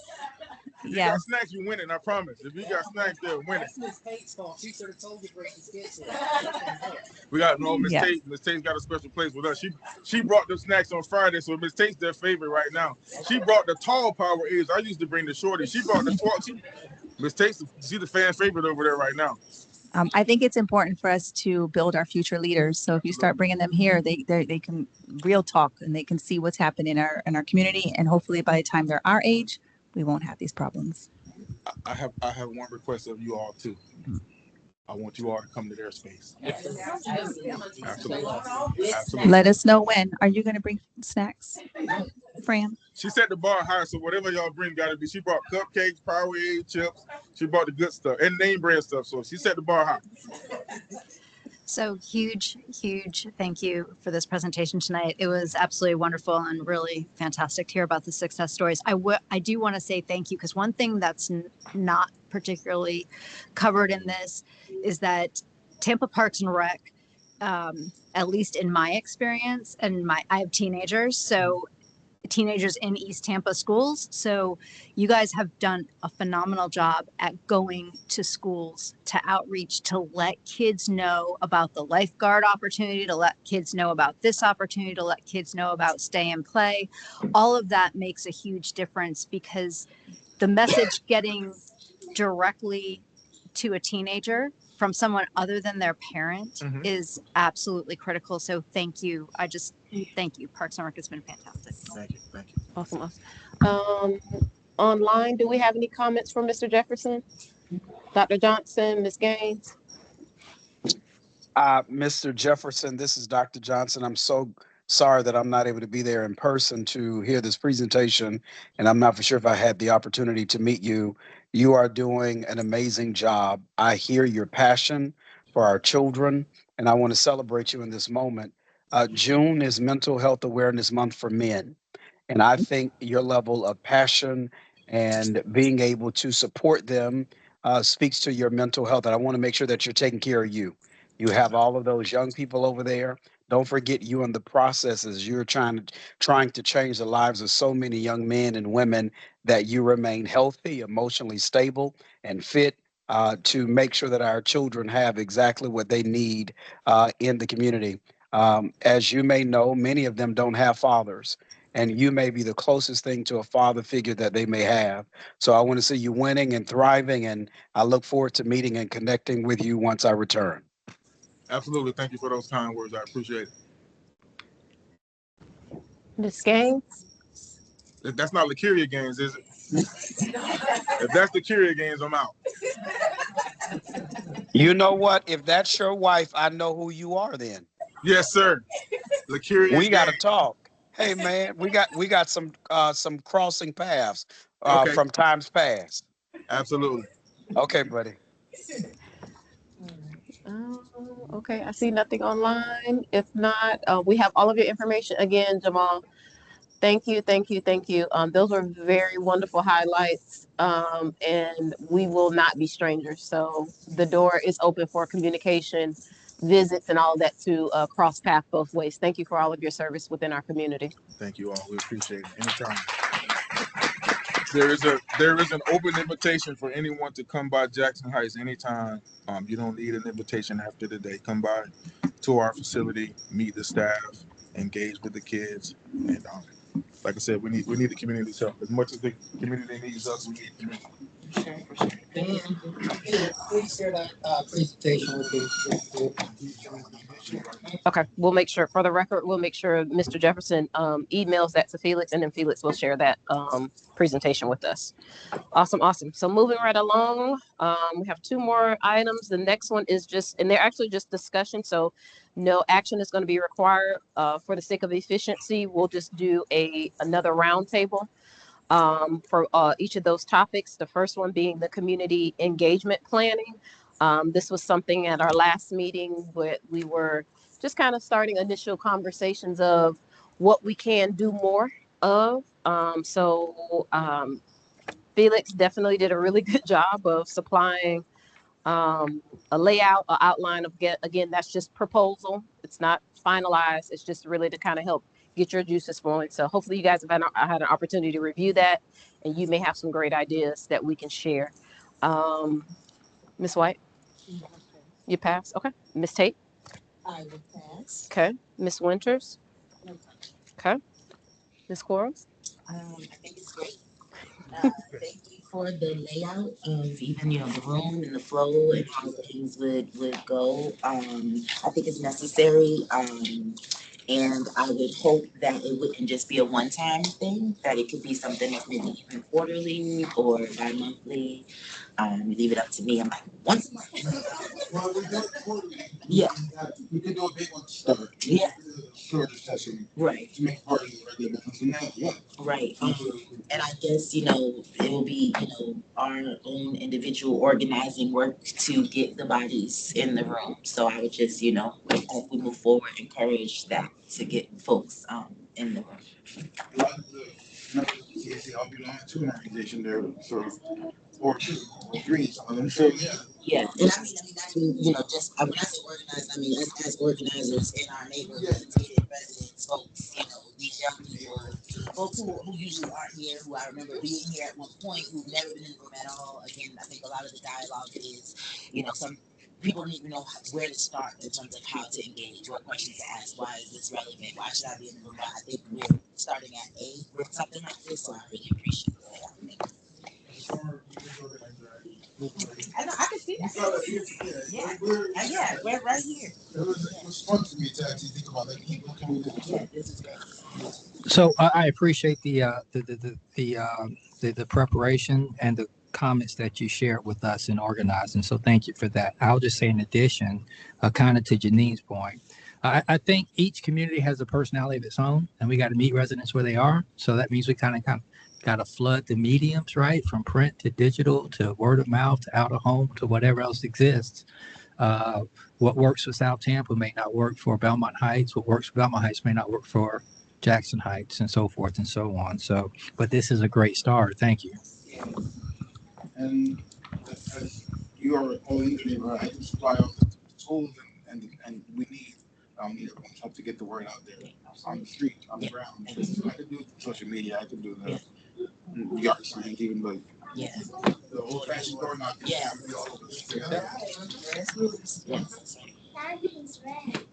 Mimi? I wasn't here at the last meeting, so my apologies. So I'm just trying to process it all, but I 100% support having community just education. I think that's the biggest thing. I think people just don't, I didn't either until I started doing this. I think just the very basics, and just so they understand terminology and how the city of Tampa works and what they can do.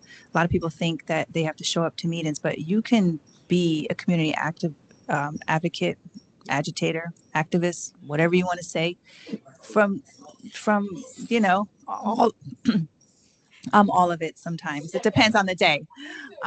So I kind of go through cycles. But you can do that from your home, just being online and helping out with posting information. Phone banking, it's a thing. You can do a call tree. People still use cell phones. But I think maybe teaching the community how you can be an advocate, even if you're at home. So I support this. So thank you for you guys. And thank you, Felix, for giving us a really good outline to start with. Ms. Hedlund? Just thanks for the outline. It's really thorough and really well put together, and I'm happy to assist in any way going forward in terms of local neighborhood engagement. So, And then I'll be brief and then we'll go to online public comments. But I'm in support of this as well. Thank you, Felix, for really, I mean, this, like you really, like it's like, at this point, we're splitting hairs on what the tweak and change so that we make sure that it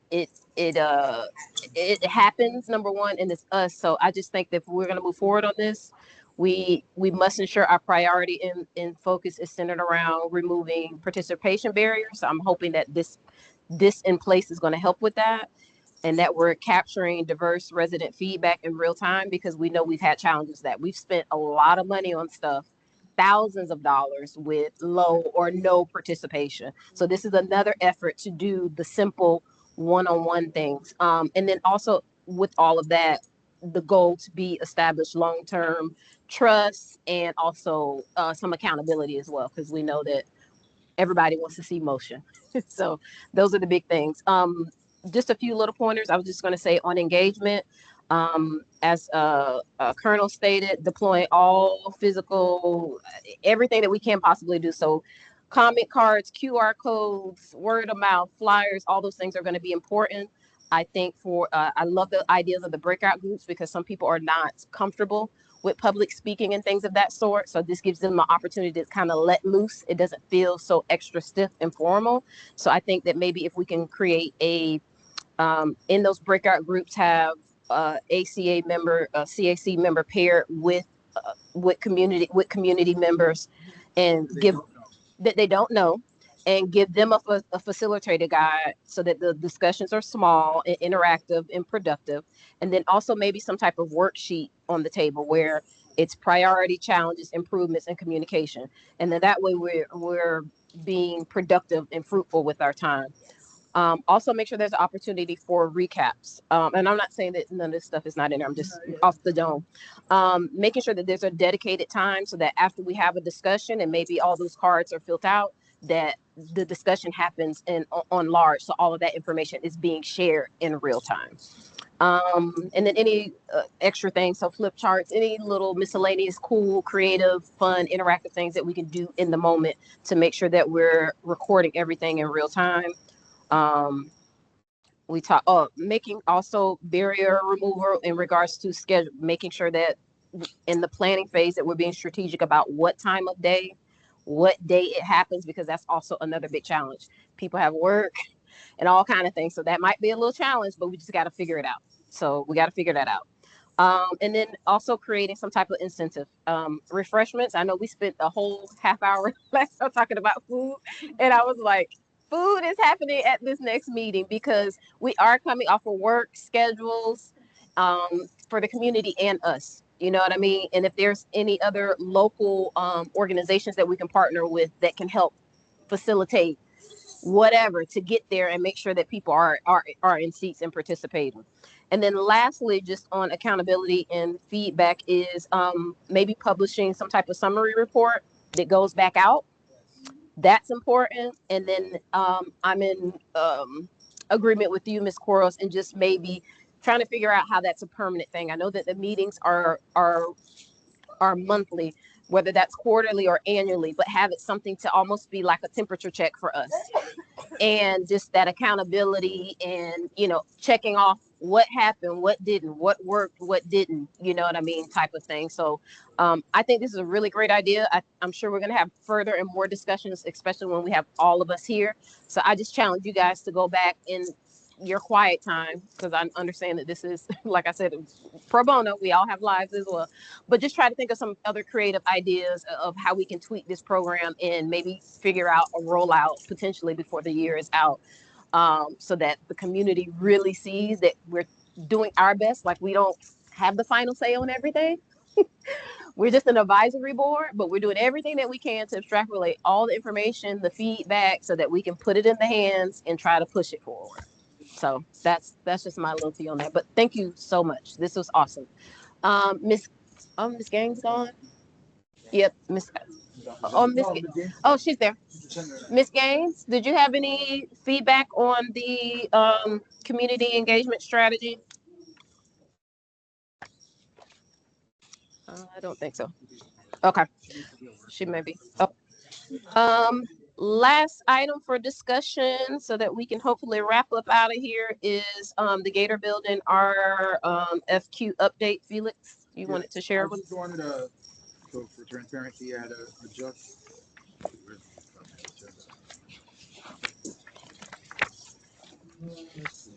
Oh, I just wanted to let everyone know the why we had to split it. I originally proposed a master developer process. The contract administration department, the city CAD department, kind of pushed back a little bit and basically told us we need to do it in this format, and this is just how they're doing procurement for the project this big. And so we're going to start with the feasibility assessment first, but my goal is to push that out fast. Okay. I don't want to drag it out another year or another 6 months even. So I'm pushing that out now. The RFQ is being has already been started with the contract admin department. So the PIR has been issued, which is a project initiation request. So the contract admin has an RFQ and they're getting ready to push it out. So as soon as that's ready to be pushed out, I'll let you all know that it's going to be released. And I'm hoping to make part of the requirement is that they push it fast. It's not going to be. I don't want another year dragged out study or report just to come back and then say, okay, now we're ready to. And part of this is still the heavy community engagement. They're required to have a lot of engagement sessions with the different community sections, not just the CAC, not just the people that come to our CAC meetings. We want to target the senior center. We want to target the school. So this is who are going to be using this facilities, are the kids that are now in high school or middle school. We want to target all the different communities as well. Let's not just hear from Jackson Heights, nothing wrong with Jackson Heights, but we want to hear from all the different neighborhoods. So maybe we're going to go to all the different representative neighborhoods and have engagement individually, directly. So it's more spread out. So we get a real assessment from the community as a whole, not just one small part of the community. Because everyone has different ideas and different thoughts. So we want to hear from everyone. That's how we make the feasibility study happen. We'll really know what's going to work, what the community really wants, what the community doesn't want, what they find to be more important than others. So then we'll come back with that assessment and move forward from there. Hopefully to get a design and contract, design and build RFQ out. So I wanted to let you all know that changed. I don't want you to think I pulled, hey, well, you said it's a different kind of project. So it's a rational for how we move forward. And also a budget update. I inadvertently pulled funds from a different line item that I wasn't able to or supposed to. So I had to reprogram some money back out of the Gator programming that you all approved. And the board, so we've still allocated 9,152,000 for the Gator project. So that's still there. But I have to put some of the money back from one of the other line items that I took it from. I got a little overzealous. Okay. The San Jose Hyatt project, I took money from them and I couldn't. Okay. Okay. So I had to put it back because that was already an approved project. So I had to put it back. I couldn't take it from any other hospitals, but I would. But so I put it back where it was already. Yeah. So that's my quick update. Are there any questions on this? No. Huh? 4 words. Yes, sir. Tangible gains before sunset. That's my goal. Yes. And thank you for the transparency. No, We really appreciate that every time something is changing and you know that we had a previous discussion that wasn't discussed, that you come back and share that with us. Do you all want me to go over the manager report? We can to read it. I think we're good. Everyone should have access to those, so everything is in your packet unless there's something there that you felt like you needed to highlight. No, not specifically. I mean, everything's pretty clear. Do any questions on any of these items? No? No. No. Okay. The CRP is I've left a copy for all of you that have physical copy. Some people prefer to read through it and highlight things. That is going before the board June 11th. And the board is approving to send it to the planning commission. That's the next step. And I broke out all the steps of the CRP approval in the manager's report. If you hadn't had a chance to do it, it's all there. So the next step on June 11th, they'll be sending it to the planning commission for approval. And we're already started planning, and they're ready to have it back by September. Okay. In the timeline. They asked me not to say anything, but I'm sorry. If it changes, I'll let you know. They want me to overpromise and deliver. Under promise and over deliver. I'd rather be honest and tell you the truth now. Right now, the target is for September. If it changes again, I'll let y'all know if it has to change. But I'm just saying why. Wait, there are some the regular flyers. There is a housing fair, a CRA housing fair on June 6th at Fair Oaks. There's more flyers on the table if you want to share them. I generated some more flyers here. There's a lot going on in the next couple of weeks. I know tonight we all missed the Tampa Forward meeting, so I have the schedule of the rest of the meetings that are happening the next 2 weeks, so you can go to one of them. City of Tampa also has a homeownership event on top of the CRA one. There's a Juneteenth flag raising ceremony and wellness fair right here in Hannah on Friday, June 12th. Here's a flyer with the summer stay and play, all different locations that have the program. Career Below is June 12th, also here in Hannah. So if anyone looking for work or looking to improve the work they have, check this out. I don't want to miss any of these announcements. There's a lot. The heat is on, so it's at the University of Tampa. There's a conference, a session on June 13th. Talk about senior heat and all of that. Drew Park community. I know it's Drew Park, but it's something important to a lot of people. They're having a special session with the Rays. So the Rays are coming out to talk to the Drew Park community, but it's open, of course, to anyone participating in this process. So you're all welcome to join the Drew Park community as they talk to the Rays about what the Rays have planned for our city. And I have another announcement to make. The community benefit reminder agreement session for Sanctuary Haya is tomorrow at our office downtown at 3 p.m. There's no flyer for it. It's been publicly noticed, and I think I emailed everyone, right? About it, just to make sure they all need it. But it'll be tomorrow at 3 p.m. in our office downtown. I'll be there for a few minutes and have to head to Duke Park, so for my CHC. June 4th, the CRA grants team is having a workshop to follow up on the previous grant workshop. Just give final updates on what's been approved, what's moving forward. That's going to be at Hillsborough College on the 4th at 5:30. I will send a flyer out tomorrow. I wasn't ready when I left today. And finally, on a personal note, I will be away from June 25th through July 10th, returning to work on July 13th. I'm going to be having surgery on my hands. So just to give everyone a heads up that I won't be, and we don't meet in July, so that's why I picked that time period to make this happen after. And I'll be back before the board meeting July 23rd. But I'll be out the first week. I have to stay off for be on medication stuff. Yeah. And after that, I'll be working probably remotely some days. So if you reach out, if I reach out to you, don't be surprised, or if you hear from me in the time being. But I will not be at all accessible June 25th to the returning the 13th. Okay. Is that it? Any other? No, I think that concludes staff reports and any updates. Again, all of those trackers and information and flyers are in your folders. We'll just go ahead and go into, you've covered some of the announcements already. So the other announcements are there. I don't think we need to be redundant and read those. That's that. But any new business anybody wants to share? I have one item, but any other new business at all? I just wanted to put a plug. So the Sanchez and Haya, this is me. Yeah. So for Sanchez and Haya, the Community Benefit Agreement Committee. I'm very happy that we have someone who is plugged in with East Tampa, who lives in East Tampa. That's Megan Cochran. She sits on the Variance Review Board. So she's going to be a really good voice for us. She's my friend. She's in the loop on everything that's going on. She's an active member of Belmont Heights Neighborhood Association. So I think that's going to be a really good representation.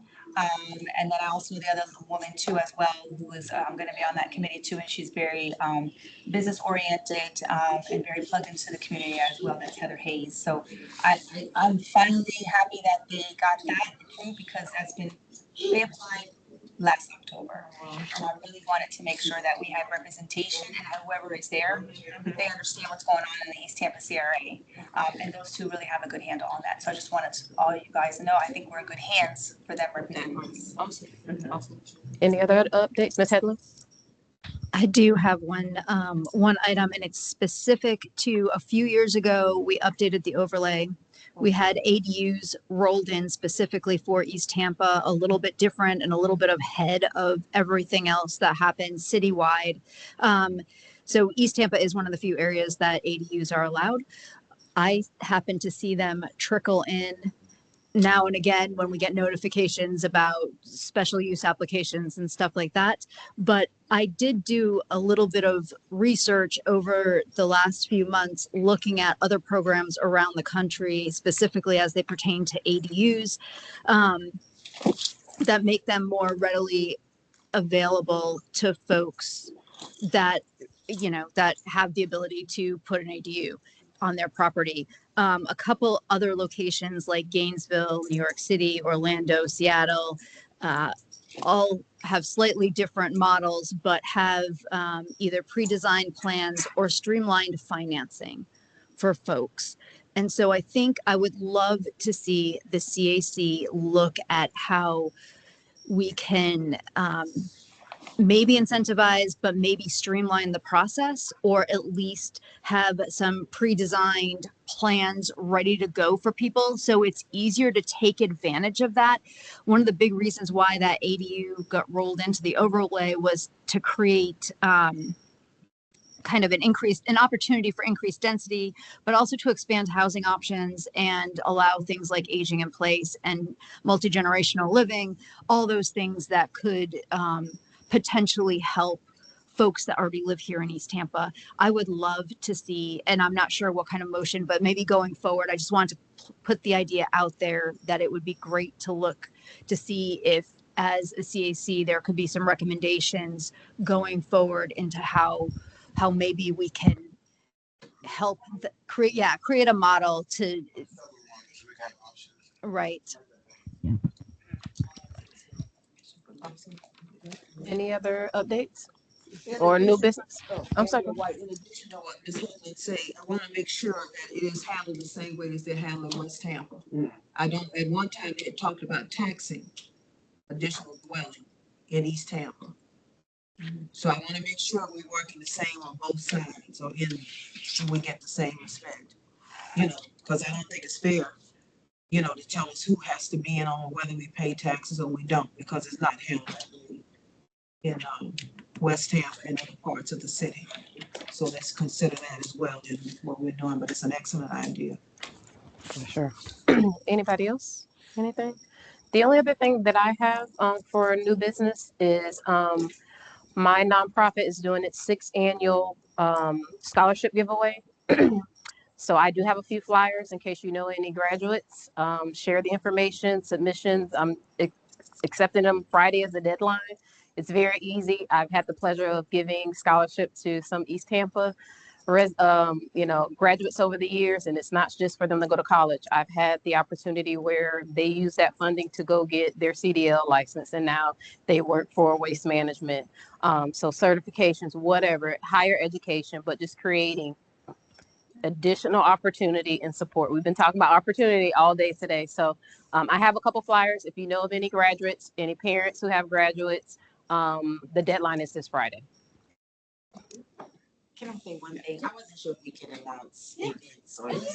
Okay, so this coming Monday, June 8th, at Tampa's Black History Museum, located on Central Avenue in the Encore neighborhood, we are having our first exhibit and talk called "The Heart of the Turf," about racing's Black pioneers. It's an awesome exhibit and talk. The curator is Rhoda Ferraro out of the Keeneland Library in Kentucky, and we have these beautiful plaques or stands up with all this amazing history about Black jockeys and how they dominated the industry antebellum period into the present. The photos that she has digitally are even more incredible than what we have up. It's a free event. It starts at 5:30. We'll be having a reception hosted by Tampa's Downtown Partnership. So I will invite everyone here and online and who can hear me to come. Yes, there are flyers on the table. There are flyers on the table. Make sure you grab one. And I would love to see you guys come out. June 8th, Monday. It's a Monday evening. Awesome. Any other new business or anything to share? Thank you. Thank you for all of the updates. Go ahead. Is there something else? I want to say thank you to Mr. Costa for bringing all the snacks and also Mrs. White for bringing snacks. Yes. So they heard your call last I, week. so too, I think we kind of talked about it earlier, is like it we have people that come, so don't ever hesitate to reach out. Felix cannot, but we can reach out as community leaders and have conversations with people if they want to bring in and sponsor, and then we have the right to do that ourselves. But it's great for us and also great for the public. We're here working. CRA board meeting June 11th, and then the CRA next one is July 23rd, and our next CAC meeting is August 4th. Thank you very much. Meeting adjourned.